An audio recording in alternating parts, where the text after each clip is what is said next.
গত কয়েক সপ্তাহ ধরে বাংলাদেশের রাজনৈতিক অঙ্গনে একটা চাপা উত্তেজনা টের পাওয়া যাচ্ছিল। কেউ খুব জোরে বলছিল না, কিন্তু প্রায় সবার মুখে ফিসফিস করে একটা নাম ঘুরে বেড়াচ্ছিল। সেই নামটা হলো ডক্টর মোহাম্মদ ইউনূস। প্রধান উপদেষ্টার দায়িত্ব থেকে সরে আসার পর থেকেই তাকে নিয়ে যত রকমের জল্পনা কল্পনা সম্ভব তার সবটুকুই হয়েছে। কেউ বলছে তিনি দেশ ছেড়ে চলে যাবেন, কেউ বলছে তিনি রাষ্ট্রপতি হবেন, আবার কেউ বলছে তিনি নীরবে নিজের কাজে ফিরে যাবেন। কিন্তু আসল সত্যিটা কি, সেটা জানতে গেলে পুরো গল্পটার গোড়া থেকে শুনতে হবে। শুরুটা ছিল একটা গুঞ্জন নিয়ে। অন্তর্বর্তীকালীন সরকারের মেয়াদ যখন শেষ হওয়ার দিকে এগিয়ে আসছিল, তখন থেকে একটা অংশ বেশ সরবভাবে প্রচার করতে শুরু করেছিল যে প্রফেসর ইউনূস দায়িত্ব হস্তান্তরের পর আর বাংলাদেশে থাকবেন না। তাদের কথা ছিল ক্ষমতা ছাড়ার পরপরই তিনি ব্যাগ গুছিয়ে বিদেশে পাড়ি দেবেন।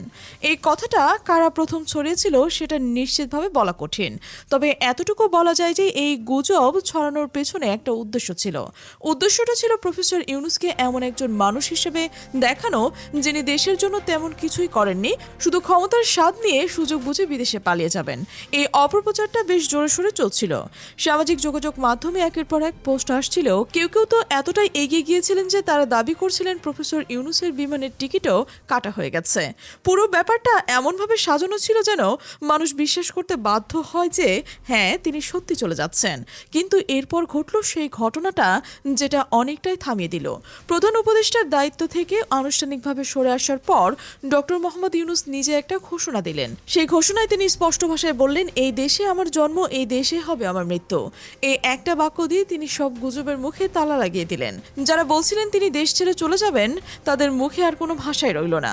প্রফেসর ইউনূস জানালেন তিনি গুলশানে তার নিজ বাসভবনে থাকবেন, কোথাও যাওয়ার কোনো পরিকল্পনা নেই তার।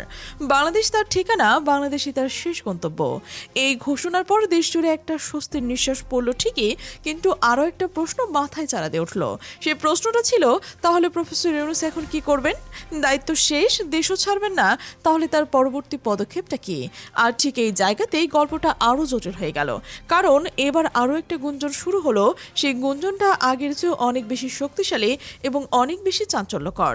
রাজনৈতিক মহলে খবর ছড়িয়ে পড়েছে যে প্রফেসর ইউনূসকে রাষ্ট্রপতি পদে বসানোর একটা প্রস্তাব দেওয়া হয়েছে, এবং সেই প্রস্তাবটা দিয়েছে বাংলাদেশের অন্যতম বৃহৎ রাজনৈতিক দল বিএনপি।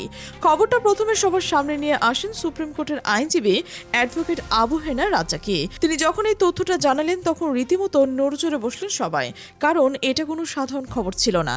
এটা ছিল এমন একটা খবর যেটা বাংলাদেশের রাজনৈতিক ভবিষ্যতের চিত্রটাই পুরোপুরি বদলে দিতে পারে। একবার ভাবুন, একদিকে তারেক রহমান মন্ত্রী হিসেবে দায়িত্ব নিচ্ছেন, আর অন্যদিকে রাষ্ট্রপতি ভবনে বসে রয়েছেন নোবেল বিজয়ী ডক্টর মোহাম্মদ ইউনূস। এই দুইজন যদি একসাথে বাংলাদেশকে নেতৃত্ব দেন, তাহলে আন্তর্জাতিক মঞ্চে বাংলাদেশের অবস্থান কোথায় গিয়ে দাঁড়াতে পারে সেটা কি কেউ কল্পনা করতে পারেন?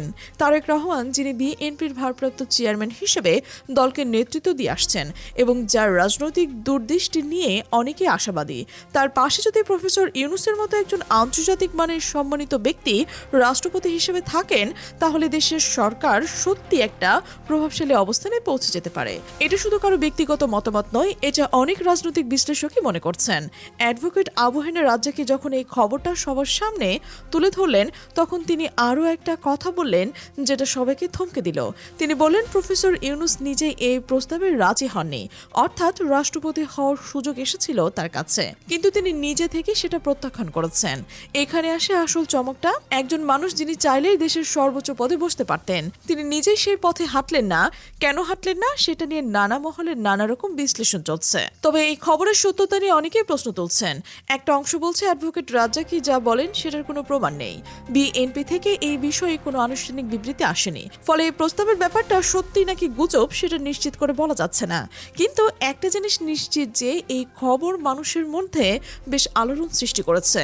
বাংলাদেশের সাধারণ মানুষের একটা বড় অংশ মনে করছেন যে প্রফেসর ইউনূস রাষ্ট্রপতি হন। তারা স্বপ্ন দেখছিলেন প্রধান উপদেষ্টার দায়িত্ব শেষ করে তিনি সরাসরি রাষ্ট্রপতি ভবনে যাবেন। এই স্বপ্ন যেন এখন ভেঙে যাবে সেটা অনেকেই মেনে নিতে পারছেন না। অ্যাডভোকেট আবু হেনা রাজ্জাকী তার বক্তব্যে আরও একটি গুরুত্বপূর্ণ কথা বলেছেন। তিনি মনে করেছেন দেশের স্বার্থে ডক্টর ইউনূসের এই প্রস্তাবটি গ্রহণ করা উচিত ছিল। তার যুক্তি হলো, শুধু বাংলাদেশের অভ্যন্তরীণ রাজনীতির কথা চিন্তা করলে হবে না, দক্ষিণ এশিয়ার ভূ রাজনৈতিক প্রেক্ষাপট বিবেচনা করতে হবে।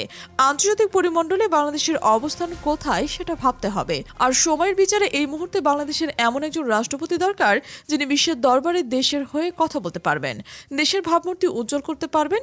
আর সেই কাজের জন্য ডক্টর ইউনূসের চেয়ে উপযুক্ত কাউকে খুঁজে পাওয়া কঠিন। রাজ্জাকী একটা চমৎকার উপমা ব্যবহার করেছেন তার বক্তব্যে।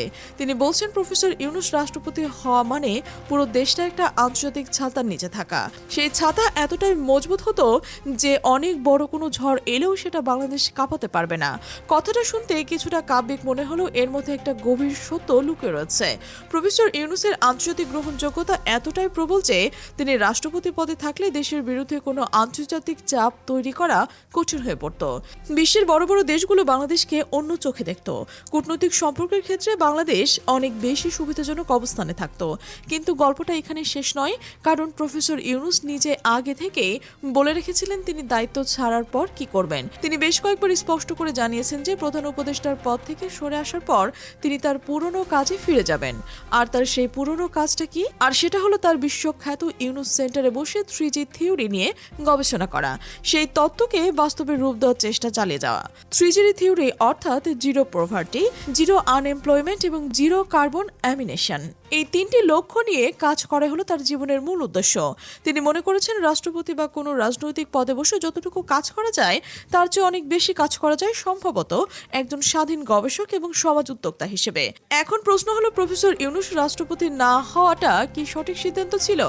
এই প্রশ্নের উত্তর দিতে গেলে দুটো দিক থেকে ভাবতে হবে। একটা অংশ মনে করছে যে এটা বরং ভালোই হচ্ছে যেন তিনি রাষ্ট্রপতি হননি। তাদের যুক্তি হলো, অন্তর্বর্তীকালীন সরকারের প্রধান উপদেষ্টা হিসেবে দায়িত্ব পালন করার পর যদি সেই ব্যক্তি নির্বাচিত সরকারের আমলে রাষ্ট্রপতি হয়ে বসেন তাহলে তার উপদেষ্টা থাকাকালীন সময়ের কার্যক্রম নিয়ে প্রশ্ন উঠতে পারে। মানুষ ভাবতে পারে তিনি কি তাহলে প্রধান উপদেষ্টা থাকার সময়ই পরবর্তী রাষ্ট্রপতি হওয়ার পরিকল্পনা করেছিলেন? তার সময়ে সিদ্ধান্তগুলো কি তাহলে নিরপেক্ষ ছিল, নাকি তার ভবিষ্যৎ রাজনীতির পদের কথা মাথায় রেখেই নেওয়া হয়েছিল? এই ধরনের প্রশ্ন উঠলে প্রফেসর ইউনূসের সারা জীবন অর্জন সব ম্লান হয়ে যাবে। তাই তিনি রাষ্ট্রপতি না হয়ে বরং নিজেকে সব ধরনের রাজনৈতিক বিতর্কের ঊর্ধ্বে রাখলেন। অন্যদিকে আরও একটা অংশ মনে করছে তার রাষ্ট্রপতি হওয়া উচিত ছিল। তাদের কথা হলো, বাংলাদেশে এমন একটা সময়ের মধ্যে দিয়ে যাচ্ছে যেখানে একজন আন্তর্জাতিক পরিচিতি এবং সম্মানিত ব্যক্তির রাষ্ট্রপ্রধান হওয়া জরুরি ছিল। দেশের অর্থনৈতিক চাপ রয়েছে, কূটনৈতিক সম্পর্কগুলো নতুন করে সাজাতে হচ্ছে, আঞ্চলিক রাজনীতিতে বাংলাদেশের অবস্থান নিয়ে অনিশ্চয়তা তৈরি হয়েছে। এই সব কিছু বিবেচনা করলে প্রফেসর ইউনূস রাষ্ট্রপতি হওয়ায় দেশের জন্য অনেক বড় একটা সুযোগ হতে পারত। এদিকে প্রফেসর ইউনূস যখন রাষ্ট্রপতি হচ্ছে না সেটা নিশ্চিত হওয়ার পর এমন সব নজর ঘুরে গেছে অন্যদিকে। এখন প্রশ্ন হলো, তাহলে কে হবেন পরবর্তী রাষ্ট্রপতি? এই প্রশ্নের উত্তরে যে নামটা সবচেয়ে জোরালোভাবে উচ্চারিত হচ্ছে সেটা হলো বিএনপির স্থায়ী কমিটির সদস্য খন্দকার মোশাররফ হোসেন। তার নাম রাষ্ট্রপতির পদের জন্য আলোচনায় আসাটা অনেকের কাছে অবাক করার মতো কিছু নয়।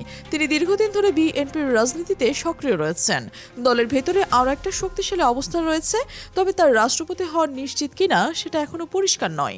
রাষ্ট্রপতির শেষ মুহূর্তে অনেক কিছু বদলে যেতে পারে, তাই এই মুহূর্তে কাউকে নিশ্চিত রাষ্ট্রপতি বলে ঘোষণা দেওয়া তাড়াহুড়ো হবে। তবে একটা ব্যাপার পরিষ্কার হয়ে গেছে, সেটা হলো প্রফেসর ইউনূস হয়তো কোনো সরকারি পদে থাকবেন না, কিন্তু তিনি বাংলাদেশের জন্য কাজ করতে থামবেন না। তিনি যে কোনো সময় তার মেধা দিয়ে, তার পরামর্শ দিয়ে, তার আন্তর্জাতিক প্রভাব দিয়ে বাংলাদেশকে সাহায্য করতে প্রস্তুত রয়েছেন। এটা তিনি নিজেই বলেছেন এবং এটা তিনি আগেও প্রমাণ করেছেন। গ্রামীণ ব্যাংক তৈরি করে তিনি দেখিয়ে দিয়েছেন একজন মানুষ সরকারি পদে না থেকেও কোটি কোটি মানুষের জীবন বদলে দিতে পারে। ক্ষুদ্র ঋণের ধারণা দিয়ে তিনি শুধু বাংলাদেশ নয়, পুরো পৃথিবীর দারিদ্র্য বিমোচনের ধারণাটাই বদলে দিয়েছেন। তিনি প্রমাণ করে দিয়েছেন যে গরিব মানুষেরাও ব্যাংকের কাছ থেকে ঋণ নিয়ে নিজেদের ভাগ্য পরিবর্তন করতে পারে। এই কাজের জন্য তিনি 2026 সালে নোবেল শান্তি পুরস্কার পেয়েছিলেন। তাই অনেকেই বলছে প্রফেসর ইউনূসের জন্য রাষ্ট্রপতি পদটা খুব একটা ছোট, তিনি এর চেয়ে অনেক বড় কাজ করতে পারেন। তার 3G থিওরি যদি সফলভাবে বাস্তবায়িত হয় তাহলে সেটা শুধু বাংলাদেশ নয়, পুরো বিশ্বের জন্য একটা মডেল হয়ে দাঁড়াবে। এবং সেই কাজটাই করতে হবে যাকে রাষ্ট্রপতি ভবনে 4 দেয়ালের ভিতরে বসে থাকলে চলবে না। তাকে মাঠে নামতে হবে, মানুষের জন্য কাজ করতে হবে, নতুন নতুন উদ্যোগ শুরু করতে হবে। এখনো সবার চোখ দুটো দিকে। একদিকে পরবর্তী রাষ্ট্রপতি কে হতে যাচ্ছেন সেটা নিয়ে অনেকে অপেক্ষা করছেন, অন্যদিকে প্রফেসর ইউনূস তার ইউনূস সেন্টারে বসে কি নতুন পরিকল্পনা নিয়ে কাজ শুরু করেন সেটা দেখার বিষয়। বাংলাদেশের রাজনীতিতে এই মুহূর্তে অনেক কিছুই অনিশ্চিত। কে কোন দায়িত্ব পাবেন, দেশের ভবিষ্যৎ কোন দিকে যাবে, এবং এটা নিয়ে প্রতিদিন নতুন নতুন গুঞ্জন শোনা যাচ্ছে। কিন্তু একটা জিনিস অত্যন্ত নিশ্চিত হয়ে গেছে, ডক্টর মোহাম্মদ ইউনূস বাংলাদেশ ছাড়ছেন না। তিনি এই মাটিতেই থাকবেন, এই মাটির জন্য কাজ করবেন, আর সেটাই হয়তো সবচেয়ে বড় খবর। কারণ একটা দেশের জন্য তার সবচেয়ে যোগ্য সন্তান যখন দেশ থেকে যাওয়ার সিদ্ধান্ত নেন, তখন সেই দেশের মানুষ আশার আলো কখনো নেভান না। প্রফেসর ইউনূস সেই আশার আলো হয়ে থাকবেন বাংলাদেশের মানুষের কাছে। তিনি রাষ্ট্রপতি হয়ে থাক বা না থাক, তিনি রাষ্ট্রপতি হন বা না হন, এখন দেখার বিষয় আগামী দিনগুলোতে কি ঘটছে।